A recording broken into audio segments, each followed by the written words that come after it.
Cordial saludo para todas las personas que nos acompañan.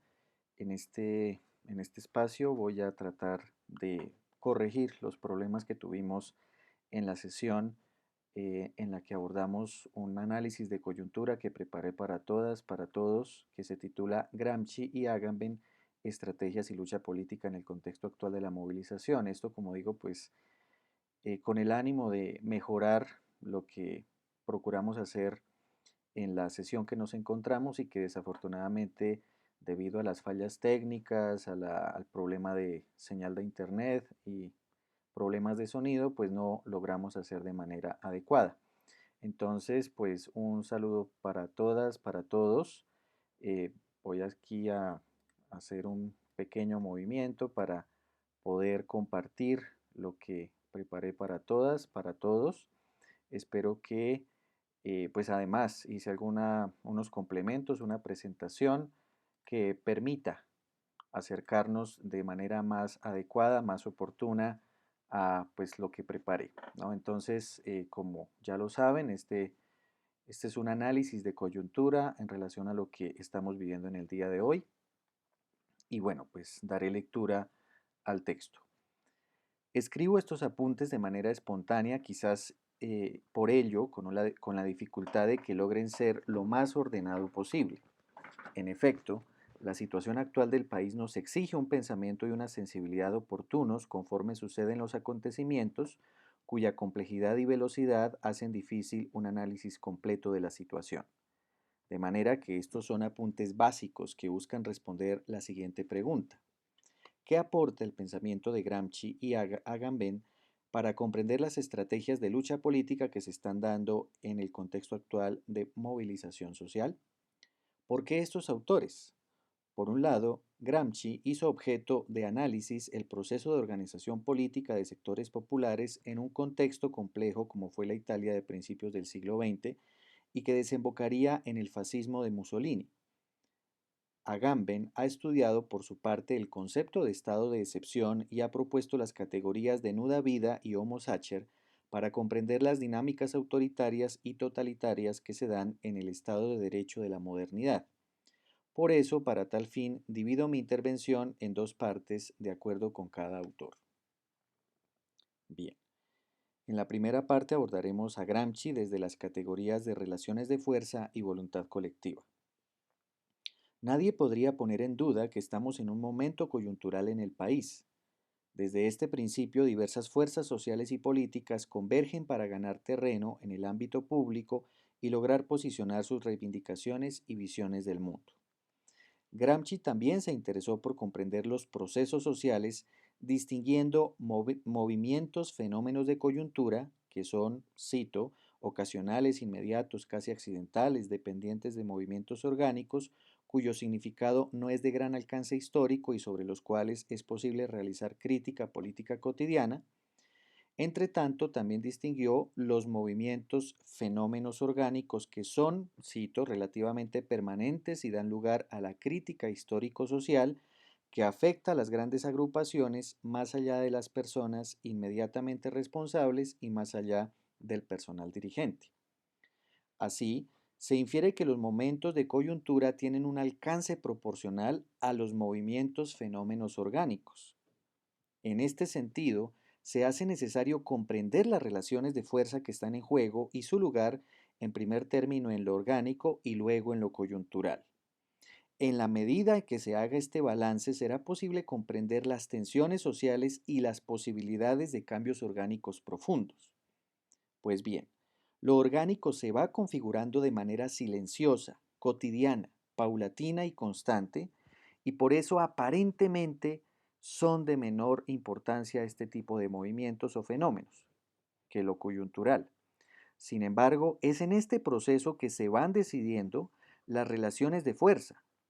Uno de los núcleos del orgánico es lo que Gramsci llamó la unidad intelectual y moral, o dicho de otra forma, el sentido común o la visión del mundo y de lo político que los miembros de una sociedad comparten y que permite que exista una voluntad colectiva.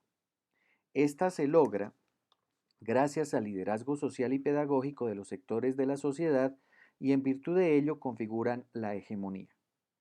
Evidentemente, el consenso social no es absoluto, es decir, en su interior hay disensos, pero la unidad intelectual y moral se refiere precisamente a que pese a que se den estos disensos, se configuran unos mínimos compartidos prácticamente por toda la sociedad o por lo menos permiten aglutinar o hacer negociaciones entre las diferencias.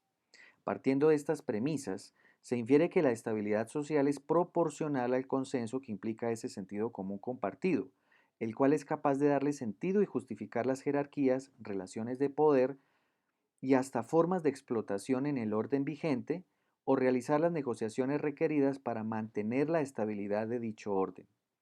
Evidentemente, la relación que existe entre las condiciones sociales y la organización del mundo están en estrecha relación con dicho sentido común. Las coyunturas evidencian momentos de crisis o quiebre del orgánico, pero no necesariamente implican su transformación. Por ejemplo, la coyuntura de la Segunda Guerra Mundial provocó la alianza entre Estados Unidos y la Unión Soviética para detener al fascismo, pese a las diferencias orgánicas entre los dos modelos. Pero al finalizar la Segunda Guerra Mundial, las diferencias orgánicas seguían vigentes, de ahí que las dos potencias volvieron a disponerse en confrontación. A partir de estas aclaraciones y ejemplos, me propongo analizar las condiciones de la coyuntura actual y su ubicación en los fenómenos orgánicos, para mirar el asunto en perspectiva. Al fin y al cabo, las coyunturas generan pasiones políticas que alientan los impulsos de cambio, pero es necesario establecer las condiciones de posibilidad de una transformación profunda en el campo democrático. Para este fin, haré el análisis político con perspectiva histórica examinando dos movimientos coyunturales previos al actual y su ubicación en los fenómenos orgánicos de nuestro pasado reciente.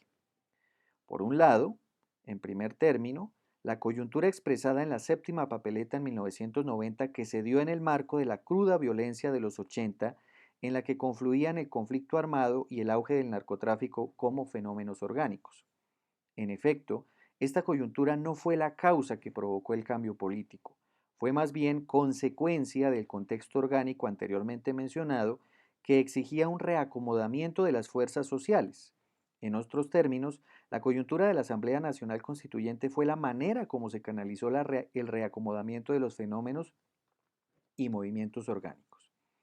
Este caso es de especial atención, pues la coyuntura de la constituyente fue aprovechada de manera eficaz por las fuerzas sociales populares, pero también por el statu quo.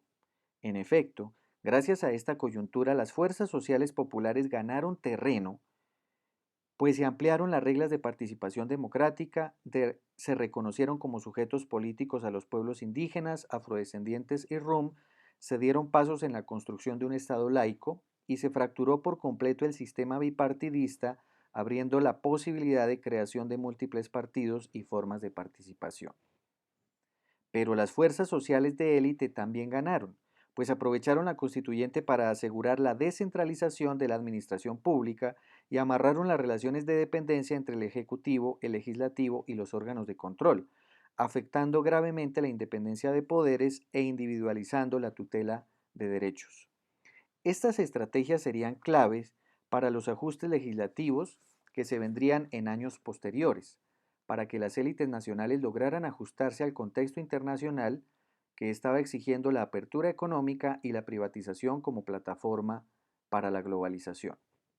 De igual forma, la constituyente generó una neutralización de las fuerzas sociales populares, pues generó la idea de que la nueva constitución modificaba condiciones orgánicas de exclusión social y política que se asumieron como causas del conflicto armado. Sabemos que esto no fue así.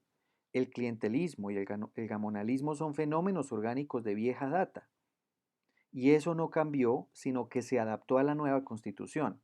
Desde los 90 hasta hoy muchos de los nuevos partidos siguen la lógica de captura del voto popular por medio del chantaje económico clientelar.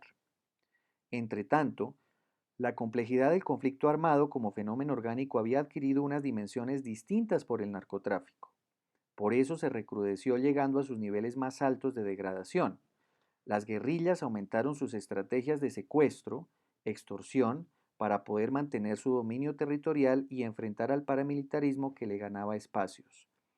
Al tiempo que el paramilitarismo atacaba a las fuerzas populares que se lanzaron con entusiasmo por la apertura democrática, que se generó en el campo meramente formal, pero no en el sentido común de toda la sociedad propiamente dicho. Es decir, el sentido común heredado de la Guerra Fría aún era orgánico, pese a los cambios en el orden global desde la caída del muro de Berlín y el cambio de la Constitución. Los costos humanitarios ya los conocemos. La crisis institucional llegó a tales niveles que parecía insostenible. Eso no se resolvió en el proceso de paz de 1998. Al contrario, tal proceso fue aprovechado por las fuerzas militares, paramilitares e insurgentes para reacomodarse en los territorios y atacar desde ejes territoriales. Entretanto, Pastrana estableció las políticas que conllevaron a la privatización de la televisión y a asegurar la posición de los conglomerados económicos en la configuración de la opinión pública. Esta posición fue aprovechada cuando Carlos Castaño, líder de las Autodefensas Unidas de Colombia, tuvo en el prime time de espacio de los nuevos canales privados de televisión un lugar para darse a conocer y defender las posiciones autoritarias y así dar un paso decisivo en la legitimación social del paramilitarismo. Con estos movimientos paulatinos y estratégicos se fue posicionando un nuevo sentido común y consenso social, no siempre explícito, a favor del paramilitarismo, asumiendo que las causas de los problemas de Colombia no eran la estructura social, la pobreza, la exclusión y demás formas de marginación, sino las guerrillas y la falta de autoridad del Estado. Es ahí cuando llega el segundo momento coyuntural del que quiero hablar. Se trata del atentado a las Torres Gemelas en Estados Unidos. En efecto, esta situación permitió que Bush posicionara el discurso de lucha antiterrorista global. El sentimiento de desesperanza y desasosiego que se daba en Colombia junto con el nuevo sentido común ya señalado fue aprovechado para catapultar una voluntad colectiva orientada hacia la necesidad de un liderazgo de mano dura, de autoridad fuerte, que salvara al país de este problema que eran las guerrillas, justificado con una lucha antiterrorista ahora en articulación con el discurso estadounidense. El resto de la historia ya es por todos conocida.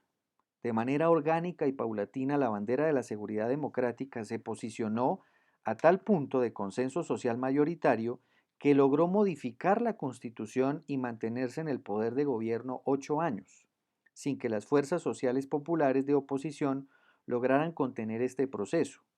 Tanto así que la presidencia del 2010 llega con esa misma bandera. Lo más significativo de esto es que el abordaje del conflicto social pasó del terreno político al terreno militar con nefastas consecuencias para nuestra democracia. En efecto, en el marco de este consenso se han venido haciendo las reformas requeridas para asegurar una estructura política de Estado neoliberal en todos los ámbitos, sobre todo en el laboral, en materia de salud, educación, los tratados de libre comercio, el incremento de la inversión extranjera en explotación minera, la privatización de empresas públicas y demás apuestas que han aumentado las brechas sociales y la desigualdad en nuestro país. Sin embargo, a partir del 2011 se da un giro en la política nacional que permite mover las fuerzas nuevamente. El gobierno Santos cambió el tratamiento del conflicto armado por medio del proceso de paz.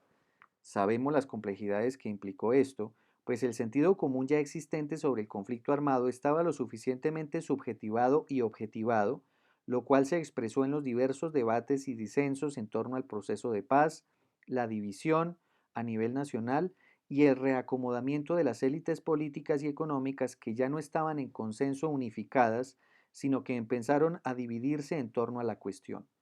Todo ello se expresó en diversas coyunturas como la del paro agrario del 2013 y en el plebiscito del 2016. Como puede verse en la gráfica que estoy mostrando acá, las fuerzas populares lograron recuperar parte del terreno perdido en la década del 2000.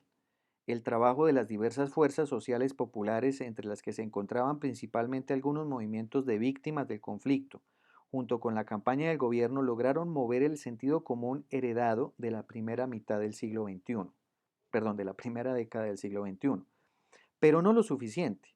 De ahí que el resultado fuese prácticamente un empate técnico a favor del no. En todos estos procesos, las redes sociales jugaron un papel clave. En efecto, Es cierto que hay consorcios económicos multinacionales que administran estas plataformas y pueden servir para el marketing político, pero también es verdad que las redes sociales permiten la dispersión de la opinión pública. De ahí que el fenómeno de lo viral y las fake news sean expresión de dicha dispersión, lo que genera espacios de debate político que hacen más difícil el control por parte de los medios tradicionales. En todo caso, estos siguen teniendo una influencia clave en las generaciones adultas, pero no de igual forma en las generaciones jóvenes. Fue gracias a la formación de la voluntad colectiva configurada en torno al consenso social mayoritario que se fueron transformando los fenómenos y movimientos orgánicos. Las coyunturas, por lo tanto, solo son fructíferas cuando el terreno está abonado en este sentido. A partir de estos fenómenos quiero enfatizar en la importancia del sentido común o unidad intelectual y moral en los movimientos orgánicos y en los movimientos de coyuntura. Mi tesis es contundente. Sin una transformación de la voluntad colectiva y de conciencia política es imposible que un movimiento de coyuntura conlleve una transformación orgánica por la simple razón de que la voluntad colectiva y la conciencia política son núcleo de los fenómenos orgánicos. Ese es el eje de discusión. Así, me concentraré en una de las ideas que dejé abierta en la charla informal que hice la semana pasada, referida a las estrategias que se han usado para formación de la voluntad colectiva y la conciencia política que logre una transformación orgánica. Para ello es preciso ubicar la coyuntura actual en los fenómenos orgánicos. Podemos ubicarlos aproximadamente desde las elecciones del 2018. Con los, con los resultados del plebiscito y las condiciones de Venezuela, se empezó a reposicionar de nuevo la idea del retorno del uribismo al poder. Aunque esto fue así, tanto las elecciones, aunque esto fuese así, tanto las elecciones legislativas como en las presidenciales de ese momento, el índice de votantes llegó al 54%, y por primera vez en la historia del país un candidato de izquierda estuvo cabeza a cabeza en la confrontación por la presidencia. Esto es muy importante tenerlo presente porque en Colombia el índice de participación electoral, como lo vimos anteriormente, es bastante bajo. ¿Sí? Es decir, hay un espectro de población que no se interesa en la participación electoral o por diversas posiciones políticas decide abstenerse de participar en las elecciones. Ni siquiera las elecciones en las que el gobierno Uribe fue elegido llegaron a tan alto índice de participación como en el caso del 2018, y esto es muy importante porque en este caso se superó el 50% digamos, de las personas posibles para votar. Entonces esto es un dato bien importante. Algunos analistas han planteado que estos indicadores evidencian el declive o la pérdida de la hegemonía uribista, el pésimo manejo de la pandemia y las fuertes críticas de diversos sectores sociales por el asesinato de líderes sociales, la lenta implementación del proceso de paz y el controvertido manejo que se le dio al caso Uribe por parte de la Fiscalía han sido fenómenos que parecen reafirmar esta hipótesis. En cambio, considero que expresan una reorganización de las fuerzas en virtud del desgaste del sentido común autoritario y las presiones ocasionadas por las brechas sociales profundas que se hicieron más evidentes en el confinamiento que exigió la pandemia. Es decir, yo no estoy tan seguro que el uribismo haya perdido la hegemonía. Evidentemente hay un declive de ella, ¿sí? Pero pues habría que ver eso con una lupa, con más cuidado. Es en este contexto en el que se da la coyuntura del paro. La pregunta de fondo es por las características del sentido común actuales. Mi hipótesis es que el paro nacional, como cualquier otra coyuntura, puede ser aprovechada em, de diversas maneras por las fuerzas sociales en pugna. Los fenómenos orgánicos anteriormente descritos siguen evidenciando dos sectores de la sociedad profundamente politizados, pero ubicados en dos visiones del mundo y de lo político opuestas y casi en igualdad de condiciones. Aquellos que exigen cambios estructurales que permitan reconocimiento e inclusión real, es decir, una democracia efectiva en todas las dimensiones de la vida, y aquellos que consideran que cualquier cambio amenaza el statu quo.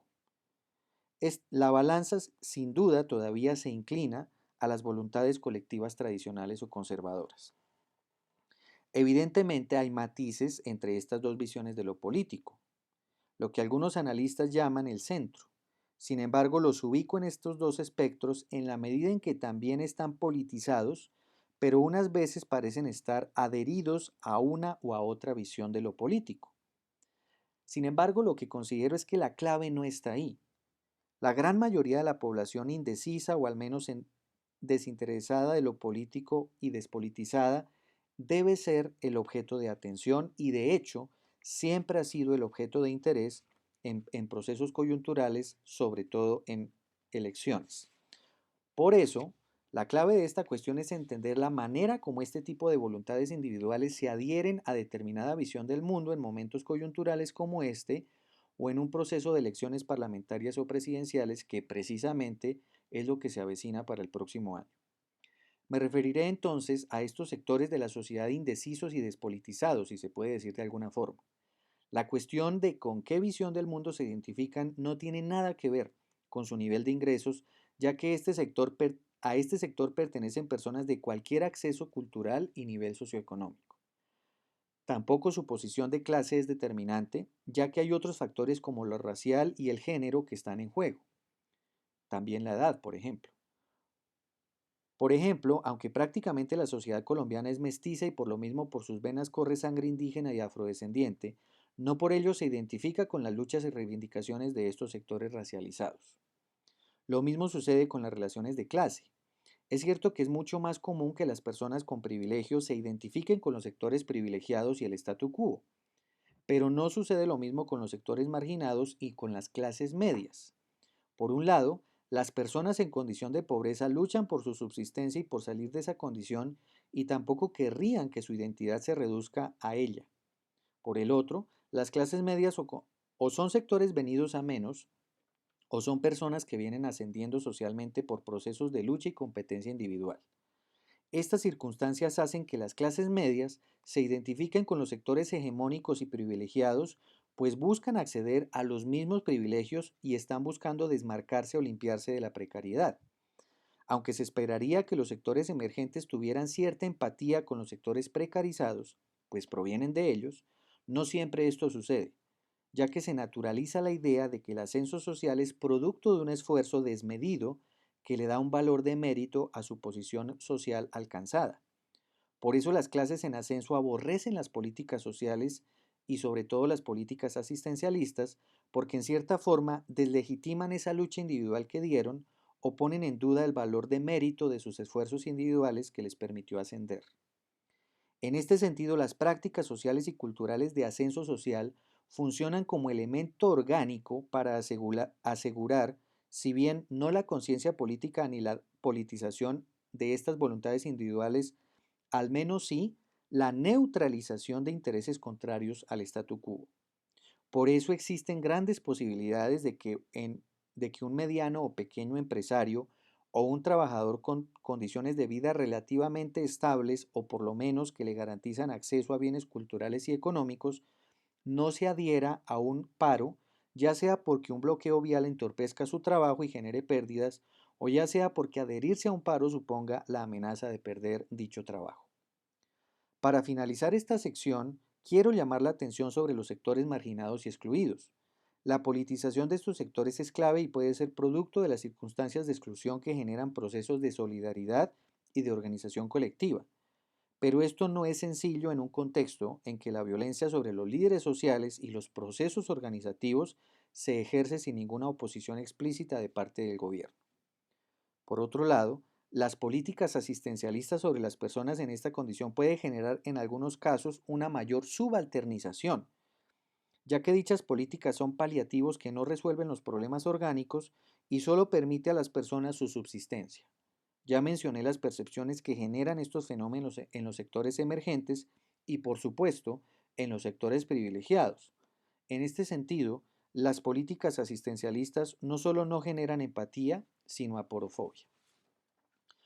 Todo esto nos lleva a la necesidad de generar una labor pedagógica profunda que permita politizar a la sociedad en general hacia una visión del mundo y de lo político verdaderamente incluyente y democrática, una voluntad colectiva y una conciencia política que amplíe la concepción y la sensibilidad sobre lo público y sobre la responsabilidad del Estado como garante de derechos sociales y fundamentales para toda la sociedad sin distinción alguna, que deconstruya esa sensibilidad aporofóbica, racista y patriarcal que está instalada como sentido común y que permite que la hegemonía vigente siga existiendo. El paro nacional expresa la politización de un grueso de la población, sin duda, pero hay que reconocer que no expresa aún una unidad intelectual y moral de la totalidad de la sociedad marginada y menos de las clases emergentes y privilegiadas que pudieran reconocerse e identificarse solidariamente, empáticamente con estas luchas. Por eso la necesidad de repensar las estrategias que se extiendan más allá del paro y se concentren, principalmente, en configurar esa voluntad colectiva como algo orgánico. Aquí está la clave de la lucha política, que como lo he señalado anteriormente, debe ser constante, paulatina y continua, aunque parezca silenciosa. Un conjunto de estrategias novedoso que al mismo tiempo prevea los movimientos y estrategias del adversario político. Señalaré aquí unas estrategias a modo de sugerencia, pues de forma obviamente muy modesta, para fortalecer las ya existentes. La primera, la necesidad de una formación política más amplia, profundamente académica, anudada a la realidad de las bases y no doctrinaria, que desde diversos mecanismos pueda llegar a la mayor cantidad de personas posible. A veces sucede que en la coyuntura se incrementan los procesos comunicativos en esta dirección, pero una vez termina dicha coyuntura, los procesos de formación y de comunicación con las masas se repliegan y hasta a veces parecen desaparecer. Esto es clave para contener una de las estrategias culturales clave de los sectores hegemónicos que había que analizar con cuidado, las iglesias cristianas, el papel cultural y la batalla cultural que desde estos sectores sociales se está dando. Ya desde agosto del 2016 se vio el poder de estas organizaciones al posicionar la idea negativa de la ideología de género. La alianza política entre estos sectores y las élites políticas de derecha se materializó en el 2018. El trabajo cultural de estas organizaciones no ha descansado ni un minuto. Las iglesias cristianas están haciendo un trabajo de liderazgo cultural desde una perspectiva aparentemente apolítica, para que la gente se incline a los valores tradicionales y mantengan o acrecienten adhesiones políticas. Las iglesias cristianas están ocupando el espacio cultural de los cupos para universidades públicas con los que no contamos y pretenden neutralizar la dispersión de la opinión pública que ya no puede ser controlada tan fácilmente por los medios de comunicación tradicionales. Y sobre eso quisiera precisamente llamar la atención sobre el rosario que se convocó desde el canal RCN, un rosario mundial por la situación de salud y por la paz en Colombia. Me parece que obviamente eh, pues es un paso estratégico, obviamente, de los sectores tradicionales y más en la coyuntura actual, ¿no? Evidentemente eh, hay que verlo en esa perspectiva política, ¿no? Es decir, parece que no es un acto político, parece que es simplemente un acto religioso, pero es profundamente político, ¿no? Porque genera una serie de adhesiones, de unidad colectiva, convoca a muchas personas, entonces digamos que eso es clave analizarlo en esa perspectiva. La segunda estrategia que considero ha de fortalecerse es generar una comunicación lo más amplia y constante posible entre las bases sociales y los liderazgos.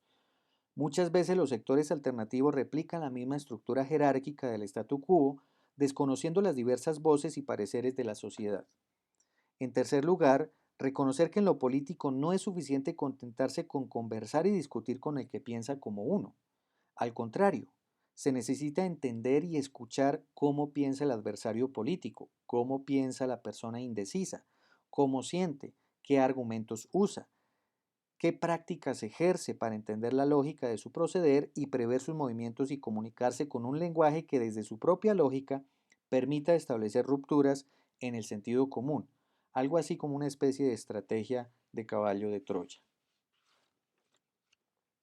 Es impresionante la manera como el statu quo ha asumido esta táctica, pues se ha apropiado de conceptos y lenguajes de la misma oposición para neutralizarla. También ha usado la estrategia de la infiltración en todos los aspectos y eso ha generado procesos de deslegitimación y división de los procesos de las fuerzas populares. se necesitan estrategias que contengan estas delegitimaciones y divisiones internas. Y sobre eso yo quiero invitar, sobre todas estas estrategias que a la hora de la verdad, yo me estoy basando en un estudio muy interesante que publicó el grupo Memoria Histórica, en donde se analiza la manera como los pueblos indígenas se organizaron en el Cauca.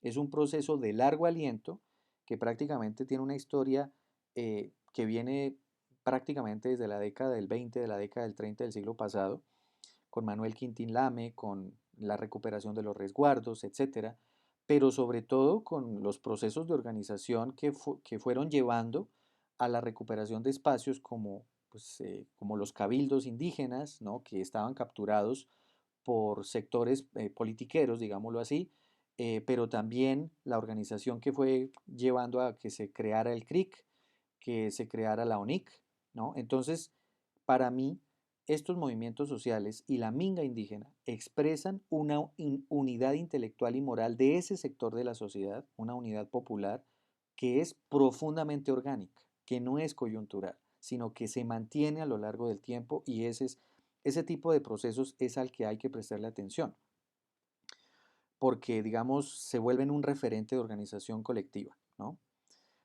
Por eso la formación política es fundamental.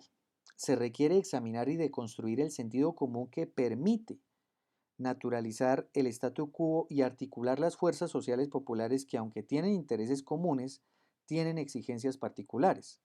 Este paro nacional tiene una particularidad y es que se han hecho más explícitas las exigencias sociales, articulando las necesidades de seguridad social, educación, equidad de género, acuerdo de paz, democracia y medio ambiente, pero se requiere fortalecer la articulación de estos sectores sociales para evitar las divisiones internas, para evitar que los liderazgos capturen y traicionen, como se suele decir, las bases sociales, aumentando el consenso social en torno a cómo entender las instituciones políticas en función de la garantía de derechos para todos los seres sin dignidad y el reconocimiento de que la base de tal situación es una democracia participativa, abierta, deliberante, no meramente en el campo político, sino también en el campo económico y en el campo cultural. Sobre todo por el peligro latente que implica la polarización y la despolitización, o sea, es que, digamos, ese es el fenómeno que yo quise mostrar en la gráfica. ¿Sí? En la gráfica del plebiscito, y que se podría explicar en otras gráficas, se evidencia que hay un fuerte sector de la sociedad politizado y polarizado, y hay un grueso de la población que está despolitizado o no logra decidirse para una, digamos, posición política precisamente por esa despolitización. Entonces ahí se genera un riesgo y es precisamente, o un peligro latente y es precisamente lo que quiero abordar a partir de Agamben. Entonces es lo que nos ocupará en la siguiente sección, que he titulado Agamben, el Homo Sacer, la nuda vida y el estado de excepción. Mencioné anteriormente que las coyunturas son aprovechadas por las diversas fuerzas sociales. Mencioné además que la polarización y la despolitización de la mayor parte de la sociedad no son coyunturales, sino que se han configurado orgánicamente. Es ahí donde está el peligro más latente. Por un lado, ya conocemos que la coyuntura de inicios del siglo XXI permitió que el conflicto social fuera desplazado del terreno político al terreno militar por la vía de la, por la vía de la legitimación del autoritarismo. Por el otro, frente a la protesta social actual se ha usado la represión de forma provocativa, no solo por la fuerza pública, sino también por un sector de la sociedad civil. Lo explicado en el anterior apartado nos permite entender que esto no es un mero fenómeno aislado o circunstancial. Ya explicamos el proceso a través del cual esto llegó a ser orgánico. Las heridas del conflicto armado no han sido sanadas, no solo por parte del Estado, sino también por parte del paramilitarismo y por parte también de las insurgencias, que pues, todo, digamos, está en proceso, ¿sí? Digamos, sin duda el proceso de paz contribuyó muchísimo a ese proceso de reconciliación, ¿sí? Eh, pero pues sabemos que todavía hay un grupo armado beligerante y hay pues disidencias, ¿no? Entonces es un proceso todavía bastante complejo y más si digamos el gobierno actual ha ralentizado el proceso de implementación de los acuerdos de paz. La invocación de algunos civiles de armarse para defenderse o pedir que se apele al estado de conmoción interior, que es una figura del estado de excepción, requieren ser analizadas con cuidado. Por eso es tan importante prestarle atención, y más porque circunstancias similares fueron las que permitieron que la coyuntura de crisis social que se daba en la década del 30 del siglo pasado y el descontento popular fuera capitalizado por el fascismo en Italia y en Alemania en vez de provocar la llegada de una hegemonía alternativa verdaderamente democrática. En efecto, tomando en cuenta lo planteado por Agamben, el estado de excepción es, en mis términos, un as bajo la manga que se diseñó en el aparato jurídico para ejercer un control absoluto sobre la población en momentos considerados extremos. Para Agamben, esta figura expresa dos categorías arquetípicas del poder. La primera, que el ser humano puede ser asumido por el poder total como nuda vida. La nuda vida es tal en la medida en que expresa el homo sacer. Aquí cito a Agamben, aquel a quien cualquiera puede matar sin cometer homicidio. El Homo sacer es la víctima de un ritual sacrificial que debe realizarse para conjurar el desorden social. Esto, pues vuelvo y digo, desde imaginarios arquetípicos arcaicos, ¿no? Agamben señala cómo el estado de excepción expresa implícitamente dicha idea. Ante un desorden social que debe ser conjurado para asegurar el orden cósmico, se requiere matar. Tal proceder implica despojar de su ser político y de logos, lenguaje, a la víctima. De ahí que queda reducida a nuda vida, razón por la cual sobre dicha matanza no recae ninguna culpa o responsabilidad. Como señalé, el estado de excepción no es anterior a estas categorías, porque son arquetípicas o arcaicas. Esto significa que no dependen del estado de excepción. Al revés, es el estado de excepción el que depende de esas figuras arcaicas. Evidentemente que se declare dicho orden extraordinario es sumamente grave, porque implica la aceptación tácita de un consenso inclinado en esa dirección. Lo que quiero decir es que como no depende del estado de excepción la nuda vida y el homo sacer, también pueden estar presentes en las fuerzas sociales alternativas, que capitalizan las emociones y pasiones políticas, ya sea para pretender eliminar al otro o para darse como ofrenda sacrificial de una causa política. Por estas razones, la formación política de la que hablé en la anterior sección es fundamental, porque tiene que encaminarse a fortalecer los consensos democráticos, pero no desde un vacío de sentido, pero no desde un vacío sentido del concepto de democracia, sino desde una participación y reconocimiento de las relaciones de fuerza con todas las complejidades que ello implica, canalizando y articulando sensibilidades, pasiones políticas y formas de ver el mundo sin que se inclinen a retomar las figuras arquetípicas del poder total, sino a construir sociedades e instituciones con un horizonte que sea la equidad y el reconocimiento de la dignidad de todo ser. Pasar la página de lo que han sido los conflictos sociales y el conflicto armado en nuestro país es uno de los retos enormes que tiene nuestro país para lograr este proceso y evitar caer de nuevo en nuevos ciclos de violencia política. En este sentido, un reto analítico para las fuerzas sociales populares y alternativas es pensar estrategias que logren el consenso social de conciencia política y voluntad colectiva de base social amplia y profunda que permita contribuir en la resolución de las contradicciones internas del statu quo, reconfigurando las subjetividades, los tejidos colectivos y las instituciones en pro de los horizontes anteriormente mencionados. O sea, lo voy a repetir de nuevo porque me parece que aquí está una de las claves que hay que pensar en esta coyuntura actual.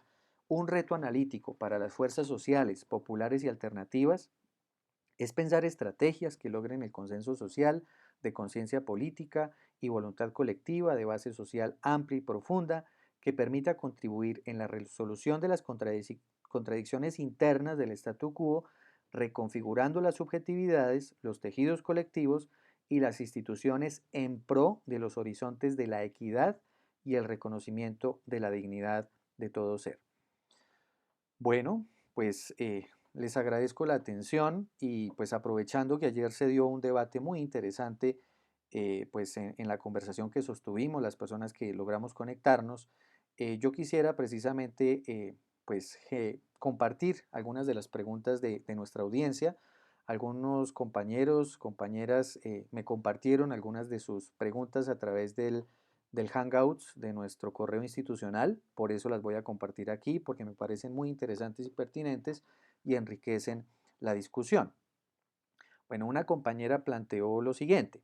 En relación a la ponencia, se podría llegar a pensar en que la brecha existente para el acceso al Internet en Colombia es una estrategia de control, un condicionante impuesto para despolitizar a los sujetos. Es una pregunta muy interesante, muy pertinente, digamos, aunque hay todo un discurso y una política que pretende que todas las personas accedan al Internet, pues sabemos que las condiciones en Colombia no se dan, y yo lo vería en el siguiente sentido. Toda forma de exclusión es una forma de subalternización, ¿sí? O sea, excluir social, cultural, económicamente a una persona de, eh, o evitar que acceda a bienes económicos, culturales, etcétera, sociales, pues es una forma de subalternización, es una forma de quitarle poder, ¿sí? Y entonces, sin duda alguna, yo creería que pues también puede ser una forma de control, sin duda. Claro, alguien podría decir, no, pero pues es que también acceder a Internet puede generar una forma de control. Sí, eso también es verdad.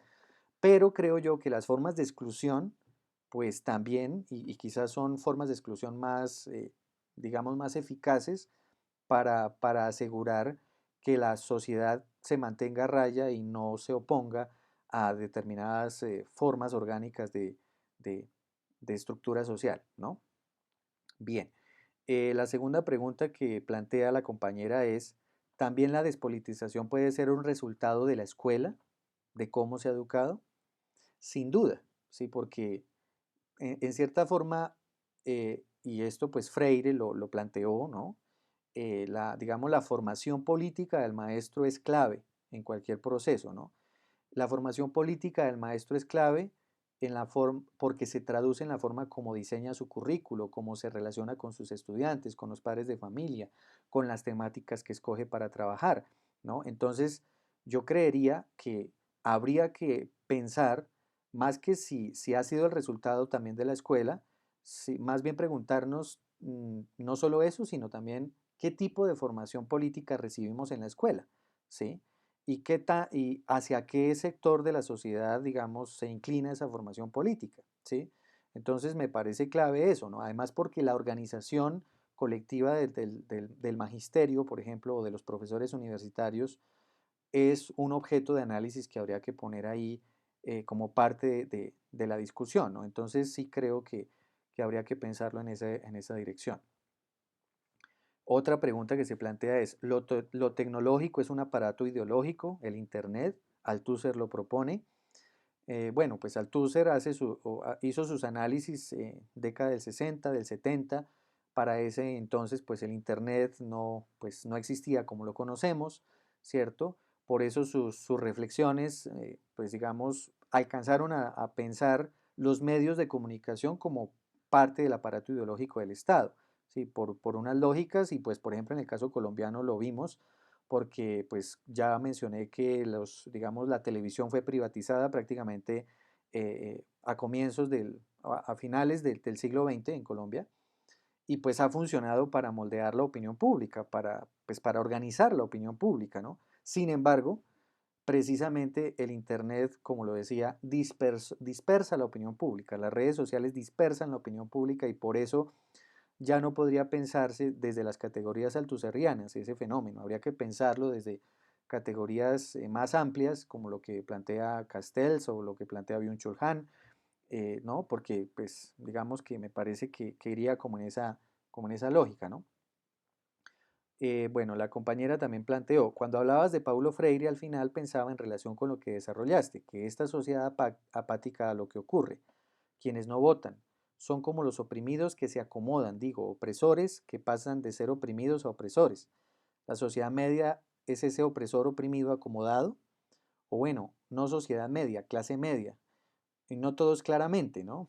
Ella pues hace sus matices. Freire dice como que los que se acomodan no luchan porque le tienen miedo a ser libres. Bueno, pues es una interpretación interesante, habría que estudiar a detalle a Freire para pensar a fondo esas posiciones. Yo lo veo en un sentido más complejo, ¿no? Porque, como ya lo mencioné, hay unas lógicas orgánicas que generan que la gente se identifique o no se identifique con determinada causa, ¿sí? Entonces, yo no lo vería en tanto en que sean opresores o sean oprimidos o que sean acomodados, no, sino que la gente, la sociedad, se va inclinando a asumir diversas posiciones de acuerdo con lo que su propia experiencia de vida va generando y va haciendo posible, ¿no? Entonces, pues ya mencionaba yo en mi exposición que, pues digamos, hay personas que les tocó luchar muy duro para surgir, para posicionarse, para salir de la precariedad. Entonces, esa experiencia de vida sería la que habría que analizar, ¿sí?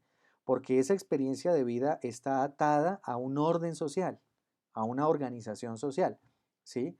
De ahí que su forma de ver la vida, digamos, sus posiciones políticas o apolíticas o lo que sea, pues van a estar en consonancia con la manera como él mismo le dio sentido a esa experiencia de vida y al acceso cultural que tuvo en ese proceso, ¿no? Porque pues si es una persona que de pronto en ese proceso tuvo una experiencia organizativa, tuvo una experiencia de tejido colectivo, de liderazgo social, seguramente de pronto se identifique más con las causas sociales que con el statu quo, ¿no? Entonces habría que analizarlo en ese sentido.